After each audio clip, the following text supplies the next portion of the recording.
ইউক্রেনে আবারও রাশিয়ার ভয়াবহ তাণ্ডব। পুতিন বাহিনী যেন ইউক্রেনের সেনাবাহিনীর কোমর ভেঙে দিচ্ছে।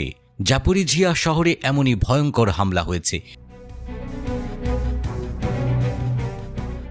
ইউক্রেনের শহরটিতে একাধিক নির্দেশিত বোমা দিয়ে আঘাত হেনেছে রাশিয়া। ইউক্রেনের কর্মকর্তারা জানিয়েছেন কমপক্ষে 16 জন আহত হয়েছে এবং রেলপথ, অবকাঠামো এবং আবাসিক ও বাণিজ্যিক ভবন ক্ষতিগ্রস্ত হয়েছে।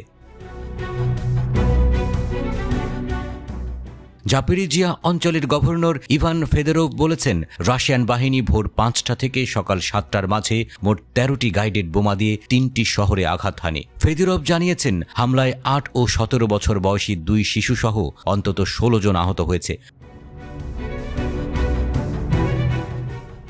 President Volodymyr Zelensky Telegram messaging অ্যাপে একটি পোস্টে বলেছেন, হামলাটিতে বেশ কয়েকটি আবাসিক ভবন, শহরের অবকাঠামো এবং রেলপথ ক্ষতিগ্রস্ত হয়েছে। তিনি হামলার স্থানগুলি থেকে ছবি পোস্ট করেছেন, যেখানে পোড়া গাড়ি, একটি আবাসিক ভবনের মধ্যে গর্ত এবং উদ্ধারকারীরা আগুনের সঙ্গে লড়াই করছে এমন দৃশ্য দেখা যাচ্ছে। এই হামলার বিষয়ে মস্কোর পক্ষ থেকে তাৎক্ষণিক কোনো মন্তব্য পাওয়া যায়নি। আল জাজিরার প্রতিবেদনে বলা হয়েছে, অত্যন্ত ধ্বংসাত্মক বোমাগুলো ইউক্রেনের আকাশ প্রতিরক্ষা ব্যবস্থার জন্য আটকানো কঠিন। দক্ষিণ পূর্বের শহর জাপোরিজিয়া ফ্রন্টলাইন থেকে প্রায় 50 কিলোমিটার দূরে অবস্থিত একটি গুরুত্বপূর্ণ লজিস্টিক্যাল এবং শিল্পকেন্দ্র। এই শহরটি সাম্প্রতিক সপ্তাহগুলোতে তীব্র রাশিয়ান নির্দেশিত বোমা হামলার লক্ষ্যবস্তু হয়েছে। মস্কোর সেনারা আংশিকভাবে দক্ষিণ পূর্ব জাপোরিজিয়া অঞ্চল দখল করেছে, যা ইউরোপের বৃহত্তম পারমাণবিক বিদ্যুৎ কেন্দ্রের আবাসস্থলও। জেলেনস্কি জানিয়েছেন, গত সপ্তাহে রাশিয়ান বাহিনী প্রায় 900টি গাইডেড বোমা, 300টিরও বেশি শাহেদ ড্রোন এবং 40টিরও বেশি ক্ষেপণাস্ত্র ইউক্রেনের শহুরে কেন্দ্র, শহর এবং গ্রামে হামলায় ব্যবহার করেছে।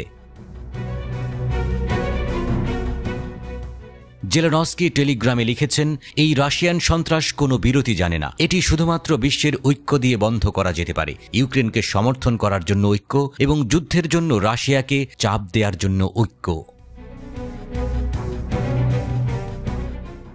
জেলেনস্কি, যিনি গত সপ্তাহে জাতিসংঘের সাধারণ পরিষদে যোগ দিতে মার্কিন যুক্তরাষ্ট্রে ছিলেন, তিনি প্রধান মিত্র যুক্তরাষ্ট্রের কাছে যুদ্ধ বিজয়ের পরিকল্পনা হাজির করেন। মিত্রদের আরও আকাশ প্রতিরক্ষা ব্যবস্থার জন্য চাপ দিচ্ছে ইউক্রেন। জাতিসংঘের তথ্য অনুসারে মস্কো বেসামরিক নাগরিকদের লক্ষ্যবস্তু করার বিষয়টি অস্বীকার করেছে। রাশিয়ার প্রতিরক্ষা মন্ত্রণালয় জানিয়েছেন, তাদের আকাশ প্রতিরক্ষা ব্যবস্থা রাতারাতি 125টি ইউক্রেনীয় ড্রোন ভূপাতিত করেছে।